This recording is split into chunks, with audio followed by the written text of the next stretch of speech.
Well, we're going to look in the book of Esther, and of course the book of Esther is very, very well known, the events that unfold through here. And as we continue this theme of a living hope for a dying world, I pray that what we look at in the Word of God tonight would be of great challenge and a great benefit and blessing to you as well. We're going to jump right into Esther chapter 3 and beginning to look at verse number 1 to kind of set the stage for what really unfolds the rest of this book. It all starts right here in chapter 3, and verse 1 says, "After these things did King Ahasuerus promote Haman, the son of Hammedatha, the Agagite, and advanced him, and set his seat above all the princes that were with him. And all the king's servants that were in the king's gate bowed and reverenced Haman, for the king had so commanded concerning him. But Mordecai bowed not, nor did him reverence. Then the king's servants which were in the king's gate said unto Mordecai, Why transgressest thou the king's commandments? Now it came to pass, when they spake daily unto him, and he hearkened not unto them, that they told Haman to see whether Mordecai's matters would stand, for he had told them that he was a Jew. And when Haman saw that Mordecai bowed not, nor did him reverence, then was Haman full of wrath. And he thought scorn to lay hands on Mordecai alone. For they had showed him the people of Mordecai. Wherefore Haman sought to destroy all the Jews that were throughout the whole kingdom of Ahasuerus, even the people of Mordecai." As we dive into this book, and of course this event is going to really set the stage for everything else, this story right here that unfolds in this book, we start off looking at here the impact of one person. The impact of one. Of course, this scene sets very descriptively, so we can understand what's going on, that you would have as this regal man honored by the king, Haman would walk past, and of course the expectation then was that people would honor him and show respect by bowing, and of course, as the scripture lays out here, Mordecai would not do it. And so then even people tried to hey man, you better bow, you need to bow, and he still wasn't going to do it. And so time and day after day after day, as Haman would pass by and Mordecai would refuse, someone drew the attention of Haman over to Mordecai. Someone probably said, hey man, when you ride out of the gates, probably look left, and you'll see that guy standing there.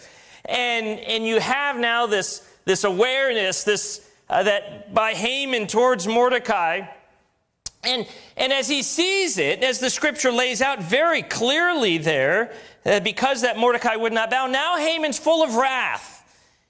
And he determines in his own heart, I don't just want to kill him, I want to kill all of his people. Now, think about the rationality of that. Let's just say that, Pastor Pete, he did something to offend me. Let's just pick on him and say that he did. He did something to offend me, and so he's wearing a dark blue jacket tonight, and so I say, you know what? I just don't like him. I have a problem now with every person who has dark blue coats on or dark blue colors on, and I don't want to see any of you, and I don't want to talk to any of you. Now, you may come up to me and I'll be like, I'm sorry, you have blue on. I don't want to talk to you. And you'd be like, what did I do? What did I do to you? I'm sorry, you're just like Pastor Pete. You have blue on. So I don't want to talk to you. Now, do you see how kind of ridiculous that is? I mean, from a human perspective, does it not make sense? It makes no sense. It's like, this is crazy thinking to do this, that everyone, all the Jewish people are now blamed, all because of the impact of one man, Mordecai. But even in our sense of it, we may go, yeah, that's crazy thinking. Can I tell you that it really is reality? Because as the scriptures lay out very clearly, wherefore by one man sin entered into the world, and death by sin, and so death has passed upon all men, for that all have sinned. Because of the action of one, has it not impacted everyone? Because of Adam's decision way back when, now as a result of that, all people are born with this consequence of sin. And so, sometimes people can be like, what did I do? I'm a nice person. I don't know why I have to suffer the wrath of sin. What did I'm kind, I'm courteous, I'm thoughtful, and I'm a good citizen, and all these things. And we theologically would say, well, we're sorry, you're guilty from birth simply because you're born in flesh and a sinful nature. And because of one man's sin, now everyone is under judgment. Because of one man here, Mordecai, now everyone is under the threshold. All these Jewish people scattered throughout all the provinces, 127 provinces at the time, they're all under a threshold now to be executed. We pick up again here the story in Esther chapter 3. And we look at verse number 9, kind of he plans out here. Please the king, let it be written that they may be destroyed. And I will pay 10,000 talents of silver to the hands of those that have the charge of the business to bring it into the king's treasury. I mean, he's not messing around. He wants them dead. You jump down to verse 13 and these letters saying, yes, this is what's going to happen. They were sent by post into all the king's provinces to destroy, to kill, and to cause to perish all Jews, both young and old, little children and women, in one day, even upon the 13th day of the 12th month, which is the month Adar, and to take the spoil of them for a prey. You read that verse, and can you not see just the devastation that is? And the letter was sent to destroy, to kill, and to cause to perish. It's like speaking it over and over and over again. You're doomed. You have no hope. And it says both young and old, children, women. I mean, it lays out everyone. All the Jewish people were sentenced to death because of the action of one man. And as we think of our theme of a living hope for a dying world, can we recognize that all the billions of people on this earth are sentenced to death because of sin? Scripture lays that out. We believe that every person in every nation, in every region, in every culture, in every tribe, in every village, every single person, all those little cute kids you just saw in the video, every one of them are sentenced to a judgment because of their sinful nature, because of sin. The book of Romans lays out very, very clearly. Jesus reiterated that in John chapter 3. Verse 18, he that believeth on him is not condemned, but he that believeth not is condemned already, because he believed not in the name of the only begotten Son of God. So again, why do we meet to do this? A church that's well versed in missions and understands the heartbeat of God is missions, and for all these years has had a sign on the back that says, preaching the gospel, reaching the world. This is something you know. But we have to be just reminded once again what the stakes are, that there are people everywhere who are sentenced to death. Sentenced to death. But yes, this is a negative situation. Mordecai's impact, I'm sure Mordecai had no clue what was going to happen as a result.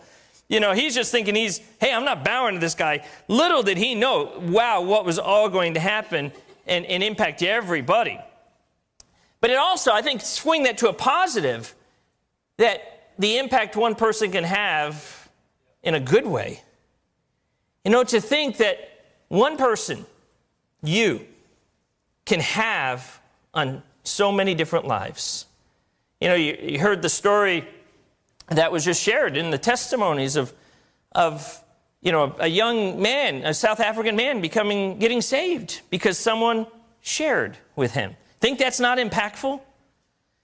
Pastor Folger shared this morning of a lady getting saved because a landlord went over to and visit and spoke to them. Think that's not impactful? You may think, well, I'm not going to the uttermost parts of the world. But can I tell you, God can still use you to have a great impact on people. Because yes, there's negative impacts. And those are the ones we hear about all the time. I don't want to go to church because those Christians are hypocrites, and people paint these broad brushes of things. But can I tell you, you can also reverse that and be like, you know what? Because of that person, they've really showed Jesus Christ to me and their love. And may you be a person that says, if you're going to have an impact, be a positive impact for the gospel. Show people what it means to truly be followers of Christ. Earlier, again, at the early service, they were talking about Europe, and they were talking about the Czech Republic and Croatia, and how there's a large swath of the young generation leaving the church and leaving Catholicism and leaving other religions. Do you realize why part of that is? It's that negative impact of we're leaving all these things and just kind of casting it off. It's because people didn't live out their faith. And so it's kind of like, why go into rituals and religiosity and all these things? It has no impact on people. It has no impact on lives. And younger generations are looking at older generations who just did ritualistic things and said, why do it? Can I tell you that we can truly reach a new generation of people by showing it's not just religion, it's not just ritualistic, it's not just commands and do's and don'ts. It's truly a life lived by the joy of Jesus Christ. And there's people who need to hear this. They're starving to see that. The impact of one, you can have a great impact. And sometimes we fail to see that. And Mordecai here, he had a great impact, albeit for a negative. And so that then takes us into chapter 4. And we see kind of again this hopelessness. We look in verse number 3 of chapter 4. It says, "And in every province, whithersoever the king's commandment and his decree came, there was great mourning among the Jews, and fasting, and weeping, and wailing, and many lay in sackcloth and ashes." Does that not speak to our theme of a dying world with no hope at this moment? As the news is spread, and as the couriers went across the province and said, look, this is the new decree, and at the end of the year, you're going to be executed. And they all realize and come to grips with the fact that we're doomed. There's no hope. We're going to die. And you see the hopelessness as they wail and they weep and they're mourning, and of course they're sackcloth and ashes and all of these things, because they've come to understand that all that they can try to do is going to come for naught, because the command is, especially of the Medes and Persians, whatever has been issued shall be done. We truly are doomed. And so that takes us then to kind of where Esther shows up really on the scene. And we look at point number 2, not just the impact of one, but we look at the excuses of one. Here, we'll pick up again in verse number 4, where Esther becomes aware of some of the things going on outside the palace. "So Esther's maids and her chamberlains came and told it her. Then was the queen exceedingly grieved, and she sent raiment to clothe Mordecai and to take away his sackcloth from him, but he received it not. Then called Esther for Hattash, one of the king's chamberlains, whom he had appointed to attend upon her, and gave him a commandment to Mordecai to know what it was and why it was." Basically, it's like, hey, can you go find out why Mordecai is acting this way? Why is it all this weeping and wailing, and why isn't he taking the clothes to put on a good change of clothes? Can you please find out what's going on? So Hattash, verse 6, went forth to Mordecai unto the street of the city, which was before the king's gate. And Mordecai told him of all that had happened unto him, and of the sum of the money that Haman had promised to pay to the king's treasuries for the Jews to destroy them. And he gave him the copy of the writing of the decree that was given at Shushan to destroy them, to show it unto Esther, and to declare it unto her, and to charge her that she should go in unto the king to make supplication unto him, and to make request before him for her people. And so Hattash came and told Esther the words of Mordecai. So again, as we see, what's happening here is she's learning about the decree. She's understanding this. And so Mordecai begins to make this plea of, hey, you got to figure out what you can do here. And so verse number 11, verse 10, and again, Esther spake unto Hathach and gave him commandment unto Mordecai. All the king's servants and the people of the king's provinces do know. I mean, everybody knows that whosoever, whether man or woman, shall come into the king, into the inner court, who is not called, there is one law of his to put him to death, except such to whom the king shall hold out the golden scepter, that he may live. But I have not been called to come in unto the king these 30 days. And so what we see is, there's two different scenarios unfolding here. First scenario is Esther is there in the palace, and she hears all of this, the weeping and the wailing and how Mordecai's not coming in. And so she's like, hey, Hathach, can you go give him a change of clothes? Can you, let's get him cleaned up. Let's bring him in here. And then eventually she learns that he's not going to because of all that's going on, this decree of this hopelessness, this death that is kind of upon all of them now in the future. And then he's going to lay out the bigger picture. And Esther's response to that is, hey, look, everyone knows you can't go just walk into the king's chambers. I mean, she literally says, everyone across all the provinces. Everybody knows you just don't do this. One of the first things I see is that when something impacted Esther's life, like, why isn't Mordecai coming to visit me? Did she swing into action? Yes. Here, Hathach, take him some clothes. Hathach, go tell him to get washed up. I want to see him. When it impacted her life, we see in a way, now she was oblivious to the bigger picture at the moment, but we see, hey, it impacts my life. I want to do something about this. I want him to come in. I want him to visit with me. But when it came to the bigger picture, she just learns that everyone is sentenced to die. And he says, Esther, do something about this. What's her response? I can't. What am I supposed to do?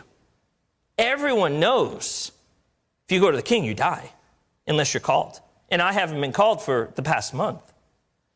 Now, as we think about the excuses that she gave, when I use the word excuses, I don't mean it in kind of like the frivolous, oh, that's just an excuse. Was it true that if she was not called and she's there, that she could die? Yes. So was it a very real, legitimate situation that she was concerned about? This is, I can't because of this. Is it real and legitimate? Yeah, I would say yes. I would say very much so, yes. And I think as we think about missions and what are we going to do about missions, that there will be some thoughts that will creep into your mind and heart about why you can't. Some of them are going to be very legitimate.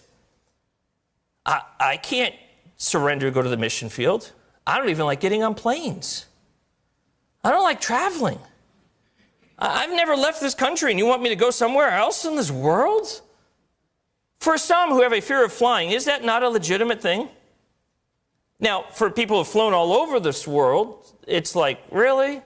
But for someone who's never flown, is it legitimate? Can it be a true fear that hinders them from doing something? Absolutely. That's why people don't go on roller coasters, right? They're completely safe, but there's a lot of people who don't ride them because they're like, I'm not getting on that thing. And so it's legitimate. It's a real thing. Can there be people who say, I can't do this. I'm too timid.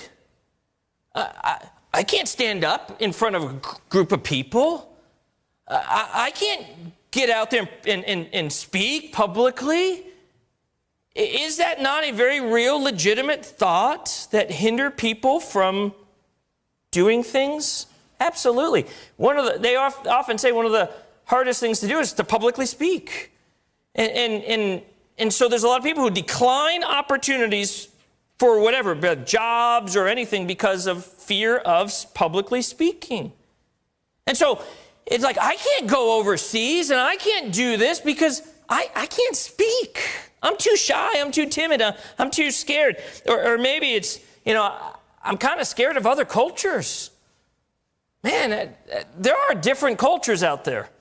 I mean, you can go to cultures like in Asia and Bangkok where there's people everywhere and you're standing on a train and you got people literally under your arms while you're holding on and there's no space and there is no such thing as personal space. Like they're literally just, you're like this and everyone's there and they eat weird foods and they do all these other things and it's like, I can't do that. Does not fear of other cultures hinder people from connecting and doing things? Absolutely. Is it a real fear? Is it a real excuse that people can hold on to? It's legitimate. It's real. It's right. It happens. There would be others that I can't go. I can't go. I'm too tied down to things here. You don't know what I got going on my plate. I mean, I'm involved in this. I'm involved in that. And no way could I even think about foreign missions or going anywhere else or even going within the United States. We have the Cart family here is going to New Mexico and man, I couldn't even do that. I never see myself leaving Cleveland, Ohio. You know, the old phrase, born here will die here because we're too poor to leave. And all those things. And so you want me to go overseas and you want me to go someplace else? I'm too tied down here. I can't do it. Is that something that's very real for people? It absolutely is. There'll be those who say, I'm too young to do it. There'll be those who say, I'm too old to do it. I don't know how I can serve the Lord. I'm in my retirement years. And you want me to think about maybe going somewhere and doing something and getting involved in some ministry? I can't do that. Are all of these things very real and very legitimate? Yes. When Esther said, Mordecai, I can't, she was speaking the truth. Because it's scary, Mordecai, I could die. Everyone knows this. And I would just dare say, as we consider what will happen for missions for this 2025 year, of course, we're praying that God would call forth somebody to surrender to missions. And I can promise you there'll be some excuse that comes into your mind. I can't because of whatever.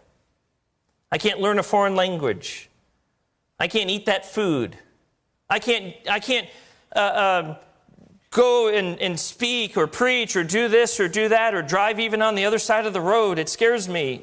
Whatever it may be, there'll be something.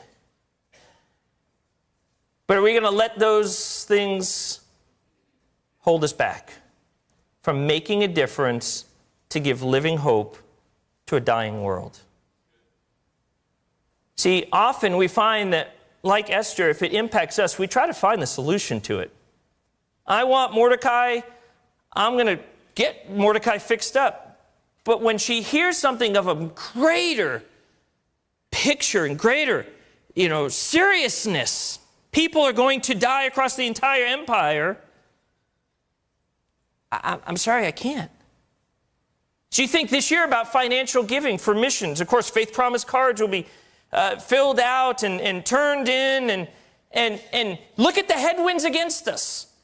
And they could be very legitimate excuses. Tariffs, taxes, inflation, who knows? I mean, when you have the White House saying, hey, sorry, it's only going to buy 2 teddy bears instead of 3 because of the price, that does cause us to go, ooh, we got to pinch our pennies a little bit more. We got to be careful a little bit more.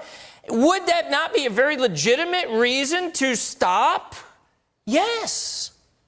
And you can say it and people will be like, yeah, man, makes sense. I understand that. Esther, I understand. I understand exactly what you're saying. It is scary. Oh, I understand why you wouldn't want to increase your faith promise this year because look at the financial picture that's out there. Look at the tariffs. Look at all these things. Yeah, it makes sense, man. Let's not step out any further than what we're doing. We can barely just hang in with what we got going on. All of these things are very real. We have to ask, will we let them stop us? So we see Mordecai's response. So we see the impact of one. We see the excuses of one. She communicates that in verse number 11. And that goes to verse 12. So it's then told to Mordecai what Esther said. So then we go to kind of back to the other part of the conversation in verse number 13, where we see the opportunity for one. It says, then Mordecai commanded to answer Esther, think not with thyself that thou shalt escape in the king's house more than all the Jews. For if thou altogether holdest thy peace at this time, then shall their enlargement and deliverance arise to the Jews from another place. But thou and thy father's house shall be destroyed. And who knoweth whether thou art come to the kingdom for such a time as this? Obviously, the most famous verse in this entire book. Art thou now come to the kingdom for such a time as this? But do we see what he's doing? He's scolding her with those words. It's not like, here, Esther, you're in the right spot at the right time. He's scolding her with these words, and he says, I love this. He hears from Esther, I'm sorry, I can't. And I have a very good reason why I can't. I can't help. I cannot be a part of this. How do I give hope to a dying world? People sentenced to death. I'm sorry, I just can't do it. And Mordecai, he's like, Esther, look, do you realize God's going to work? It's going to be either through you or somebody else, but God is still going to work. Why not let it be you? And I think that's the truth. God, he says there, God's still going to give deliverance from the Jews, whether it be you or somebody else. So the question is going to be, do you want to let someone else give out hope when you could do that? Don't sit and go, well, somebody else can take care of it. No, God is going to communicate his word to people who are seeking it around this world. But I would just challenge you, why not say, Lord, use me, rather than somebody else? Lord, use me. You're going to bring deliverance. You're going to reach people in New Mexico. Lord, use me. You're going to reach people in Togo, West Africa. Lord, use me. You're going to reach people in Croatia. Lord, use me. Lord, you're going to reach people in Northeast Ohio, Cuyahoga County. Lord, use me. Don't let someone else, don't say, well, God, okay, God, you're going to use someone else. In what arena do we like using everyone else? Like, I'm just going to sit out. In sports, who likes being the bench player? You know, I'm okay. I just want to sit on the bench. No, we all want to be out there. You ask any parent, you better put my kid on the field. Right? How many parents have done that? I want my kid on the field. Why aren't you playing my kid more? Because why? We don't want our kids sitting on the bench. We want them in the game. When it comes to giving living hope to a dying world, Lord, how can you use me? I know I have excuses about economic headwinds, but God, use my family to give more so that we can support more. God, I know that, hey, I'm a single lady. I have every excuse why not to go to some place like Africa. But God, you're going to use someone to reach the people in Togo. Why not me? Lord, in what way can you use me? And Esther is challenged by the words of this. As Mordecai challenges her with this, she now is confronted. Will it be me that God uses, or will I allow somebody else to do it? And so we see their response, the faith by one. Verse 15, again, the kind of other side of the conversation. Then Esther bade them return Mordecai this answer. Go gather together all the Jews that are present in Shushan. Fast ye for me, and neither eat nor drink 3 days, night or day. I also and my maidens will fast likewise, and so will I go in unto the king, which is not according to the law. And if I perish, I perish. Now, what do we see in Esther? Is the scary excuse still very real in her life at this moment in verse number 16? Absolutely. But what does she do? She says, I'm going to step out in faith. We're going to spend some time praying, and praying again, and say, okay, God, I'm stepping out in faith. That I don't know what you'll do, but I want to be a part of it. And yes, there are some scary things out there. It's a scary world. It's a scary financial time. It's all these things that our mind and heart will latch on to say, these are the reasons why we cannot. Well, we need to respond and say, God, I'm going to do business with you on my knees. Seek your face and step out in faith to make a difference so that a dying world can have some living hope. And that's what I'm going to ask you to do. 3 days, 3 nights. We're on Thursday. So Thursday night, Friday night, Saturday night. For 3 nights, pray, God, what is it as we lead into Sunday that you want us to do as a family in our faith promise cards? There's a lot of things. You can hold on to excuses, but I'm not trying to emotionally manipulate you and just, you better do this. Spend time with God, saying, God, over these next days, we are going to commit ourselves to prayer because it is scary, that we're going to cling to you and hold on to you and step out in faith as you move in our hearts. For the person out there that maybe the Holy Spirit's speaking to you and say, hey, go surrender your life into ministry, that God may use you anywhere in this world. Man, that's scary. That's a scary thing. But don't let those excuses, very real excuses, hold you back. Say, I'm going to do business with God. I'm going to seal this with God in my heart to say, Lord, you are working in me. This is not an emotional decision. This is not just responding because of the altar call. This is, I'm doing business with you, and I'm going to step out in faith as you guide us. May we take the opportunities and take the step of faith.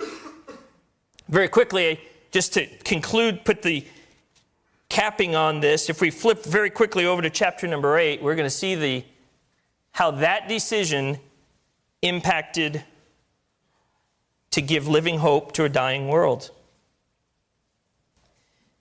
Of course, there's a lot of things that go on between that time, that conversation with Esther and Mordecai, and then here in chapter 8, but we don't have the time for that, nor is that the purpose or a focus. But you look at chapter 8, verse number 3, it says, And Esther spake yet again before the king, and fell down at his feet, and besought him with tears to put away the mischief of Haman the Agagite, and his device that he had devised against the Jews. You know, she stepped out in faith. The king allowed her to talk, and she invites him to the party, all those things that goes on. And here finally she gets to share and say, King, do something. Will you do something? And then we see, continuing on here, and you go to verse number 9, as the king says, okay, what we're going to do is we'll let people defend themselves, we'll let them fight back, we'll let these things happen. I love verse 9. Again, it's probably most famous as a trivia question. What's the longest verse in the Bible? But there's a lot of things that go on in this verse. And it says, Then were the king's scribes called at that time in the 3rd month, that is the month Sivan, and the 23rd day thereof, and it was written according all that Mordecai commanded unto the Jews, and to the lieutenants, and to the deputies, and the rulers of the provinces, which are from India unto Ethiopia, 127 provinces, and unto every province according to the writing thereof, and unto every people after their language, and to the Jews according to their writing, and according to their language. Do you not see what this is? This is not missions. Who has the living hope? We do. And we have the answer. You don't have to die. We have the solution to the problem. And so what happens is it's written down in the various languages of the people so that the local dialects can understand that there now is hope. You don't have to die. And it's written in every language of all the people so that they can understand it. Look, the South African, Xhosa, Gosa, whatever that was, you know, they need to understand. Those in the deaf, they have their own language. They need to understand. The Hispanic, they need to understand. The Pakistanis in Urdu, they need to understand. We need to get the gospel out in their language. This is missions. To say, we have the answer. You don't have to die in your sin anymore. Because Jesus Christ has provided that hope now. But the problem is we have the solution. And right here, the decree is written. But now it needs to get out to 127 provinces. And so we see just how this is written in verse number 10. And he wrote in the king Ahasuerus' name and sealed it with the king's ring and sent letter by posts on horseback and riders on mules, camels and young dromedaries. And then you go to verse 14. So the posts that rode upon mules and camels went out, being hastened and pressed on by the king's commandment. And the decree was given at Shushan the palace. That answer and hope did no good sitting in Shushan the palace. It had to go out. We need people today to ride the modern day dromedary. Get on the back of the modern day mule. Cars, boats, planes, whatever. Tuk-tuks, camels, motos, motorcycles, all of these things. These are the vehicles around the world by which people communicate and drive and do all their things. We're going to have people say, you know what? I have the message of hope. Let me go out there and ride on my tuk-tuk to go to some city in Thailand to communicate the gospel in their language. Lord, get me on a plane to fly out to some country in the South Pacific so I can tell an islander in Fiji about the hope in Jesus Christ. God, use me to just get in my car and go north of the border to Canada and communicate the gospel there. We need people who are going to say, we'll spread out, hastened and pressed by the king's commands. We're going to move because we have living hope for a dying world. So as we conclude tonight, may I just challenge you. I know, because I'm human just like you, that we all have something in our heart that says why we can't.